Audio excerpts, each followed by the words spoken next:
और सा लगता है मेरा सामने। তুমি কোন শহরের মাইয়া গো লাগে উড়া ধুরা।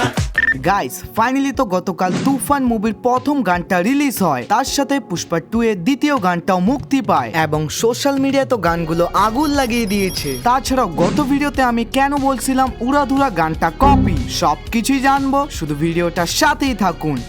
প্রথমেই কথা বলি পুষ্পা 2 মুভিটা নিয়ে। ভাই এই মুভিটার প্রথম গানটা তো 3 সপ্তাহ আগে এসেছিল, যেটাকে অডিয়েন্সরা ঠিকঠাক রিভিউ দিয়েছিল এবং বর্তমান যে গানটা রিলিজ হয়েছে এটা কিন্তু ফুল ভিডিও সং না, এখানে জাস্ট লিরিক্স এন্ড শুটিং এর কিছু ভিডিও তুলে ধরা হয়েছে। দেন আল্লু অর্জুন এন্ড রশ্মিকার কিছু ডান্স স্টেপও দেখা যায়। এখন কথা বলি এই সেম গানটারই বাংলা ভার্সনটা কেমন ছিল। ভাই গানটার লিরিক্স লিখেছে সিজাত বন্দ্যোপাধ্যায় এন্ড গানটা সব ভাষায় নিজের ভয়েস দিয়েছে শ্রেয়া ঘোষাল। তাই প্রত্যেকটা ল্যাঙ্গুয়েজের গানগুলোই অনেক ভালো ছিল, তবে তারপরও কেন জানি না পার্ট 2 এর গানগুলো ঠিক জমতেছে না, যেখানে পুষ্পা মুভির প্রত্যেকটা গান শুনলে গুজবাম প্লাস বডি অটোমেটিক নাচতে শুরু করে, তবে পার্ট 2 এর ক্ষেত্রে এরকম কিছুই হচ্ছে না, জাস্ট চলার মতো।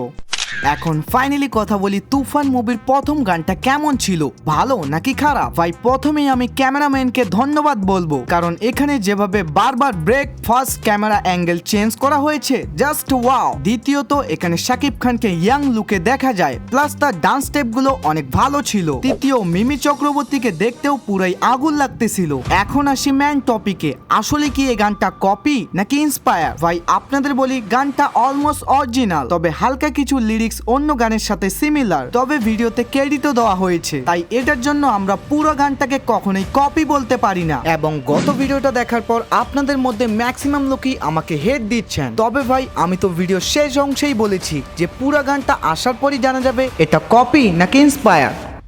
বাকি আজকের এই ভিডিওটা মূলত এই পর্যন্তই ছিল। আপনাদের এইসব নিউজ জানার পর কি মতামত অবশ্যই কমেন্ট সেকশনে জানাতে ভুলবেন না, আর চ্যানেলে নতুন হলে সাবস্ক্রাইব করে দিও। Bye bye, love you all guys.